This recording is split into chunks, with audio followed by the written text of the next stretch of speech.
You're not running out of time because you're too busy. You're running out of time because you're doing the wrong things. Welcome to the Lawyer Millionaire Podcast, helping law firm owners build their businesses and their wealth. I'm your host, Darren Wurz. How many hours did you spend last week doing work someone else could have done for $20 an hour? For many law firm owners, the answer is too many. And it's costing you not just money, but momentum. Hey there, Lawyer Millionaires. I've got a fun challenge for you.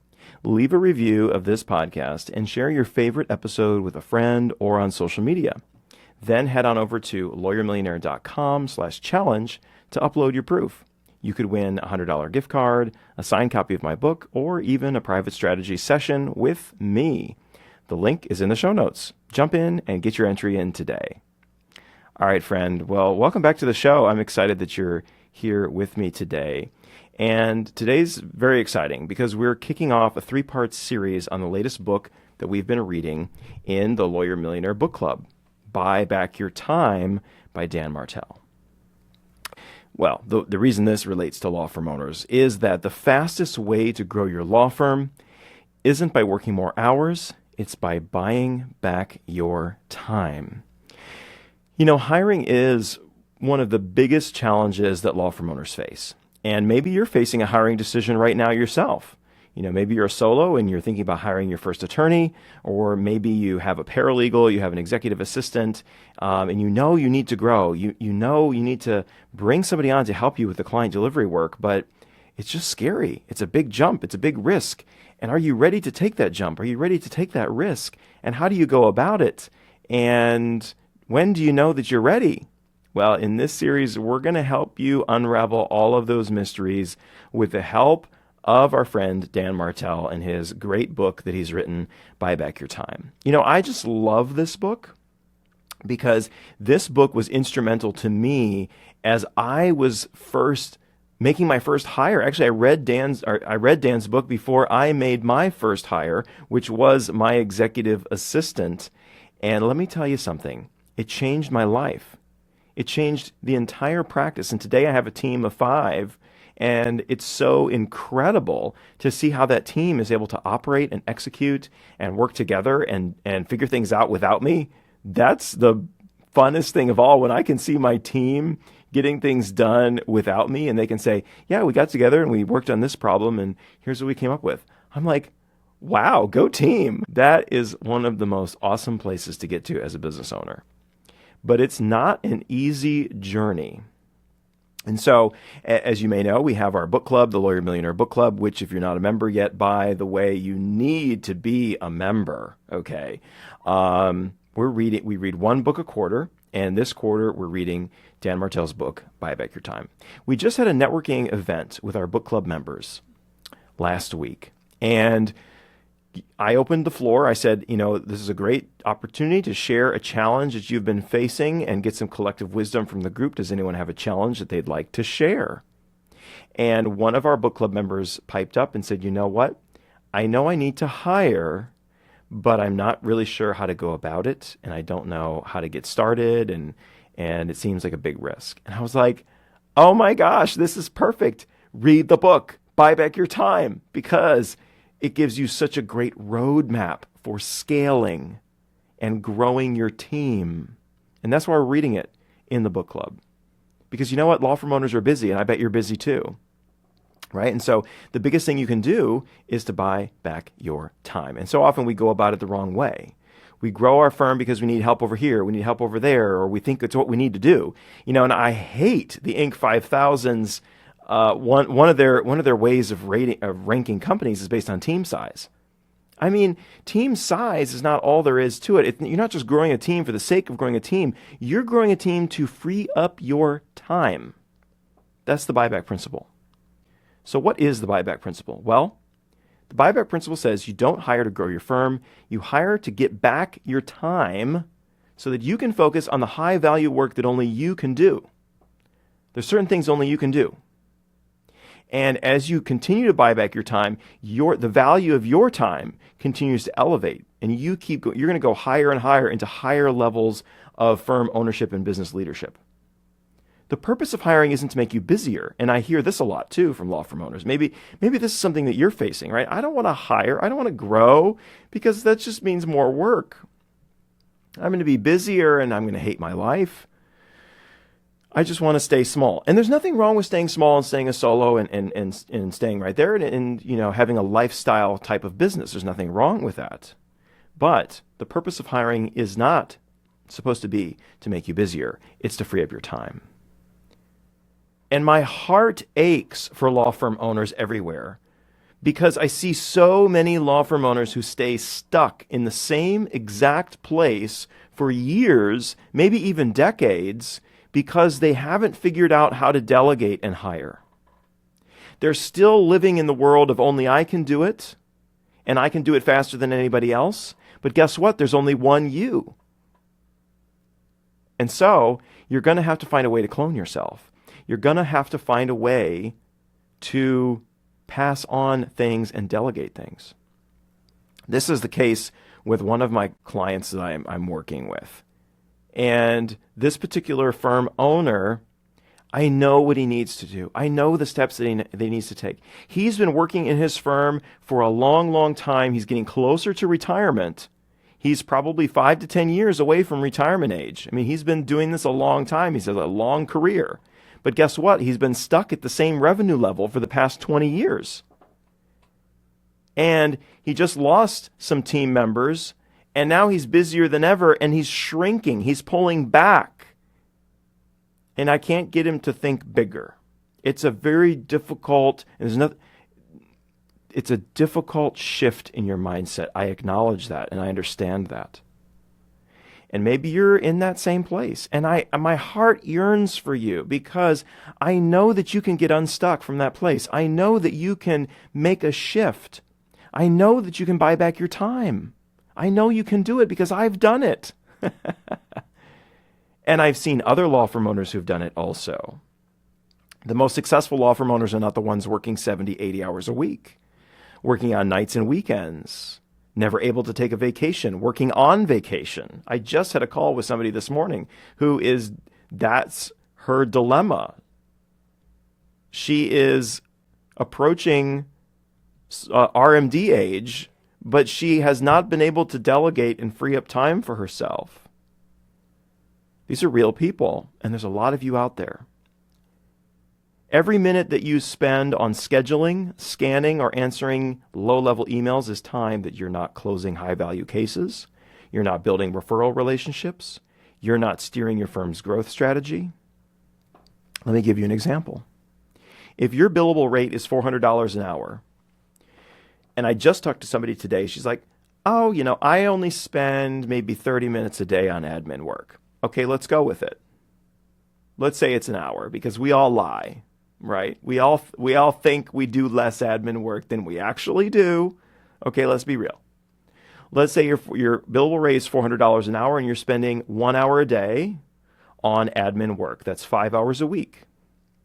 That's $104,000 in lost earnings going to admin work. Okay, follow the math with me. 5 hours a week on admin, 52 weeks in a year, that's costing you $2,000 a week or $104,000 a year.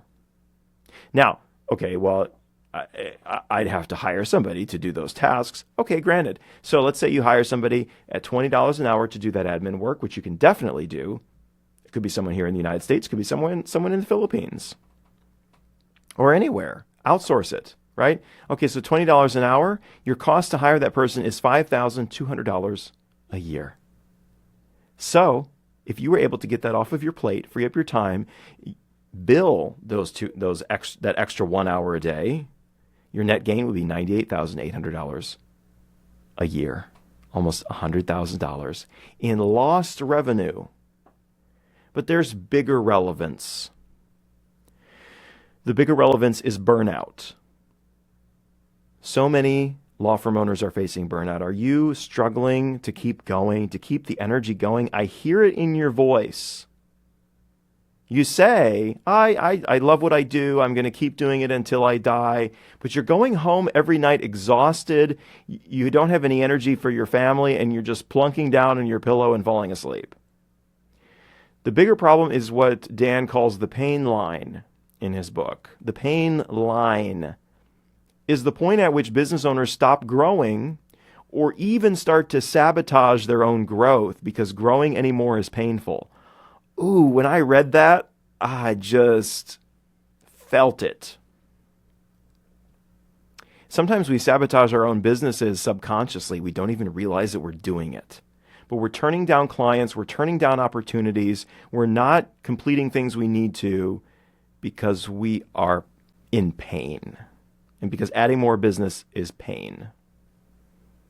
And I see a lot of folks here who are turning away business. They're like, I'm so busy. I'm busier than I've ever been. And it's the attorneys that are mid-career to late-stage career, and maybe you're there. You're busier than ever. You're making more money than ever. But you're actually having to turn clients away. And you actually want to retire someday. And maybe your clients have told you, no, you can't go anywhere. You're not allowed to retire. If this is hitting home for you, stick around because I'm going to be giving away my free law firm time audit worksheet at the end so you can put this in action today. Let's talk specifics. What can you do? So what I want you to do and what you can do to really help yourself get started on this process, you really need to figure out how much time you're wasting. It's the same thing with money. It's the same exact thing with money. And this is what's so amazing to me is I see the same concepts in financial planning as I see in business planning. And that's why we do both of these things because the concepts are there. I ask people what are your average monthly expenses? And they lie. They always lie. They don't lie knowingly, but they have no idea or they vastly underestimate what their actual spending is. We underestimate our spending. Oh, I have the mortgage and then this and that. I was talking to somebody this morning and I was asking her, how much you spend on average each month? And she was like, well, see, there's the mortgage and then there's this and there's that. And that's about $5,000 a month. And I'm like, are you sure? And then she was like, oh, wait, I forgot food. Well, yeah, you got to eat. Okay, so there are so many things that we spend money on that we forget about, that we don't know about. And so that's why one of the most foundational, fundamental things that we do with law firm owners is help them track their spending. You don't have to have a budget. We can help you with budgeting, help you put together a budget and follow a budget. But the bigger and more important thing is to know what you're spending. And just like money, we need to know how we're spending our time. So you're going to do a time audit. Step 1 is the 1-week time audit. You're going to track every task that you do for 5 to 7 days in 15 to 30-minute increments. Tag each task as $10 an hour, low value or repetitive work. Okay? The next is your mid-tier, that's like $100 an hour work, which is necessary work, but stuff that could be delegated to somebody who's knowledgeable and trainable. And the last is the $1,000 an hour work. That's the high tier stuff. That's the stuff that only you can do, dealing with high-end client relationships, driving the growth, right? 3 tiers. Now, the dollar amounts don't really matter, but low, medium, high. Step 2, color code these things. Color code them. Mark the things that only you can do. Owner only. So you have 3 things. One color for owner only. Another color for things you could delegate. Doesn't require your skill set. And then the third are things that you should delegate. Oh, what does that mean? Let's back up a minute. Because you don't enjoy every task that you're doing right now. I'll say that again. You don't really enjoy every task that you're doing right now. So the should delegate color is for the things that you should delegate because they hurt your focus or they zap your energy. Those are the things that you've got to get off your plate. And you've got to get them off your plate now. Okay? And then you're going to review. You're going to scan through that, and you're going to look, and you're going to find things that you can delegate and you can give to somebody else. I did this, by the way, probably 3-4 years ago. I did this before I hired my executive assistant. I did this in my business. I did the time audit because I didn't think, I don't really need an executive assistant. What do I need an executive assistant for? And I did it and I realized, wow, there's so much time being wasted on non-productive, non-revenue generating tasks. So that's what you're going to do. And in the show notes, we have a link to that resource. You can create your own, or you can use ours. We put together a template for you. Let's go a little bit deeper. Let's talk about the pain line versus the capacity line. When do you need to hire? I hear so many rules about when you should hire, right? You need to have 6 months of your employees' wages saved up, or even a year's worth of employee wages saved up. Okay. There are some financial metrics that might be helpful, but you're never going to hire if you wait to have a year's worth of employee wages saved up, or it'll be too late.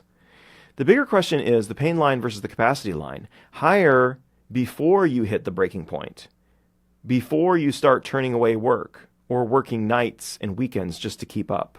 Hire before that point, okay? Hire before you've maxed out your capacity.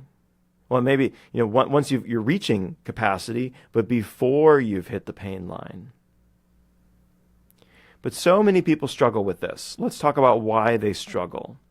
There's a couple of traps. Right? The first trap is, it's faster if I do it myself. Yes. Yes, it is. You will always be the fastest at doing the things that you are good at.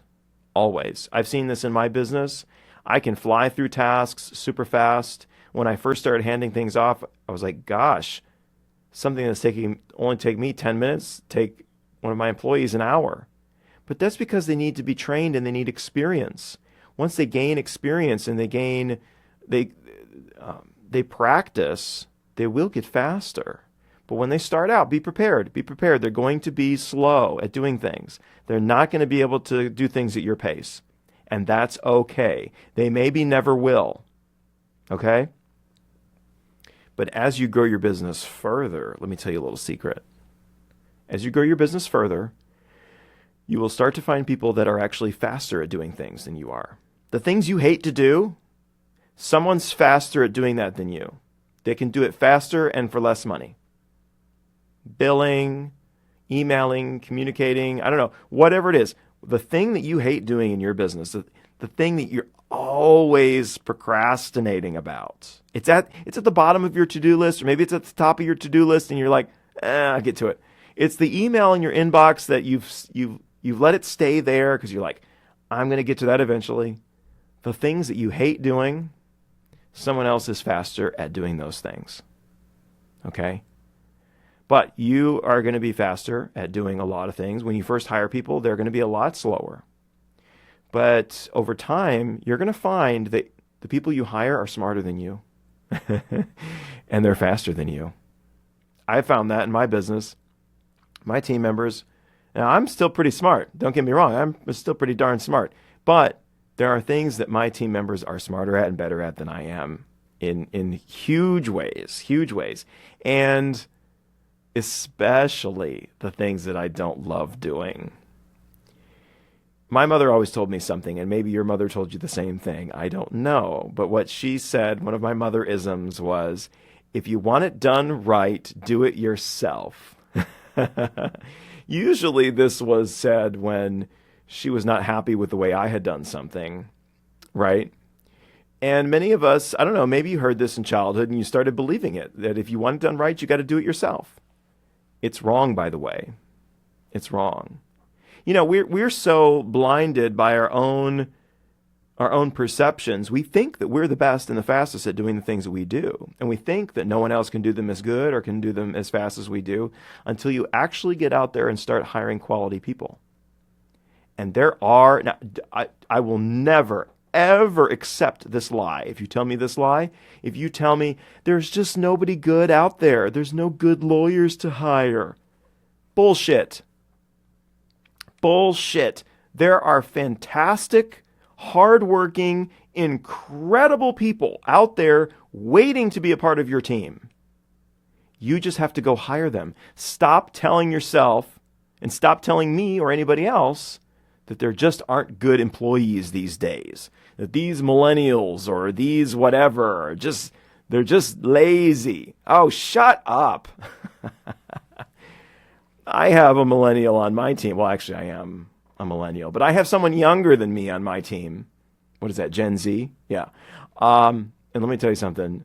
She is faster at doing everything she does than I could ever be. Her name's Stacy, by the way. Shout out to Stacy. You're awesome. Another trap that we fall into is the only I can do it trap.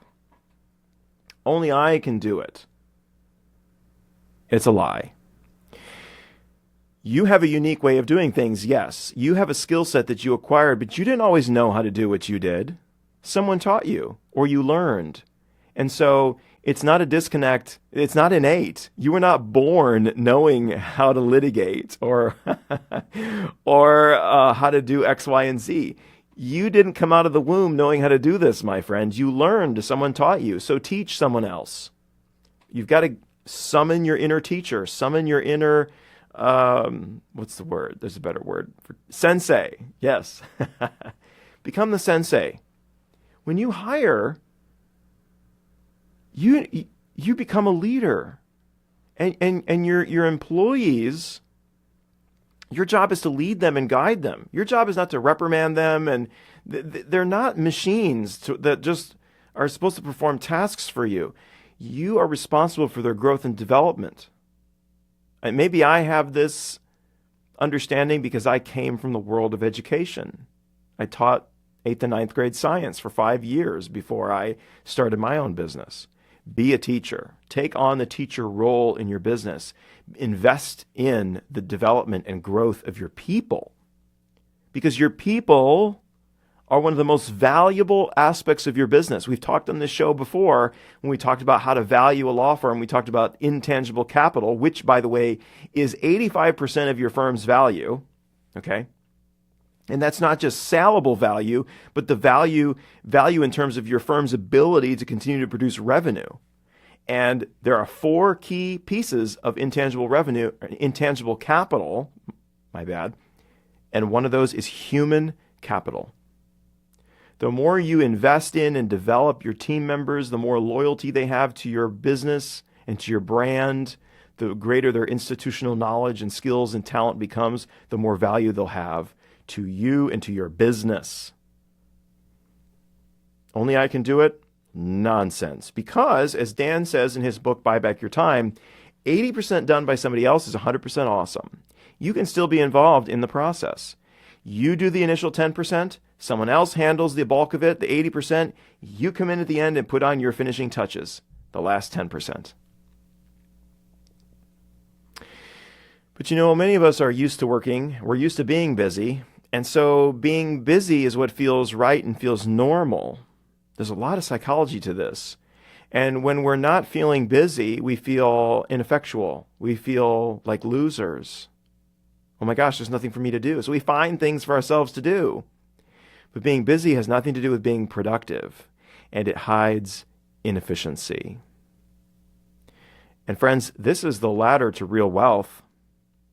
If you want to grow real wealth in your business and outside of your business, you've got to start replacing those $10 tasks with $1,000 an hour work that only you can do. That will skyrocket your effective hourly rate and accelerate your wealth building. So here's what to do right now. Go download the Law Firm Time Audit Worksheet. Commit to tracking everything for the next 7 days. Circle your top 5 should delegate tasks and pick one. Pick one thing that you're going to delegate or eliminate this month by the end of August. Okay? Let's do it. Let's delegate. The most successful law firm owners, remember this, the most successful law firm owners aren't the ones who work the hardest. They're the ones who work on the right things. As I said, the most successful law firm owners, the wealthiest law firm owners I know, are not the ones working 80 hours a week in their business. They're sailing their yacht in the Mediterranean while their law firm runs itself. And how you get there is by buying back your time. If you want to scale your firm, protect your time, and build your wealth, because that's what it's really all about, right? You have to start seeing your time as your most valuable currency. This is exactly what we help clients do. Both in your firm and in your financial life, we can help you get a lot of that financial planning stuff off of your plate and help you start thinking about how to scale and grow so you can get unstuck and start building real wealth. If you enjoyed today's episode, you will love our book club. I'm just telling you, you will love it even more. Join, and we have a live discussion coming up, which you can join in on. So join in. The live discussion on Buy Back Your Time is happening live on Zoom on Friday, September 19th at 3 p.m. Eastern. You are all invited. All you have to do is join the community at community.lawyermillionaire.com, and you'll get an invite, and you don't want to miss it. You're going to meet great, fantastic law firm owners from all across the country, have an opportunity to interact, share ideas, get ideas, and it'll be a blast. Plus, you'll be in the community, which will be just phenomenal. And don't forget to join the Lawyer Millionaire Listener Challenge at lawyermillionaire.com/challenge for a chance to win prizes and even coaching time with me. Help us out. If you love this show, share it. Get it out there. Get the news out there. Get the word out there. Help us spread the word and get this show to more law firm owners who need to hear this valuable message. Now, I've just got one last question for you, friend. Who is the Lawyer Millionaire? That's right. It's you, my friend. Own it and live it. I'm your host, Darren Wurz. Thanks for joining me. I'll see you next time.